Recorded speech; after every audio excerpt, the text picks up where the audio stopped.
Një djalë i kujdesshëm, i zgjuar dhe shumë simpatik, kështu e fillojnë mediat britanike për shkrimin për Lorik Abbasin, 22 vjeçarin që humbi jetën në Londër. Pas sulmit në një park të qytetit, ai u dërgua menjëherë në spital për të marrë shërbime shëndetësor, por zemra e tij pushoi së rrahuri brenda atyre ambienteve. Lorik Abbasi, 22 vjeçari shqiptar, ishte dhe nipi i këngëtares Ganimete Abbasi, e njohur ndryshe si Ganja. Këngëtarja ka bërë një dedikim shumë të ndjerë për nipin. Ajo shkroi: "Sa e vështirë që nga të them lam të mirë, Loriku ynë. I jeta shpeshherë është e padrejtë dhe të godet aty ku të dhe më shumë. Pushon në paqe nipi im, shpirti im.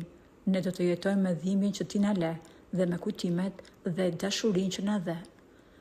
Edhe familja e Lorikut ka bërë një deklaratë ku u shpreh: "Ne, prindrit e tij, vëllai, e dashura, gjyshit dhe familja e gjerë, e donim shumë. Një dritë është shuar në jetën tona dhe jemi të shkatëruar për te fjalëve nga humbja e tij. Kërkojmë me mirësi privatësi në këtë kohë. Humbja jon është e paimagjinueshme." Por çfarë ka zbuluar deri tani policia britanike në lidhje me këtë ngjarje?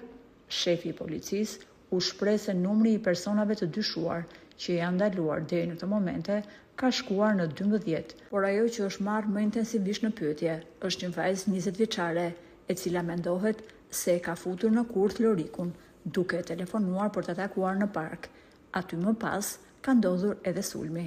Shefi i policisë britanike tha se familja shqiptare ka pësuar një humbje të jashtëzakonshme dhe ne do përpiqemi ta zbusim sadopak të dhimbje, duke e çuar autorin para dyerve të drejtësisë.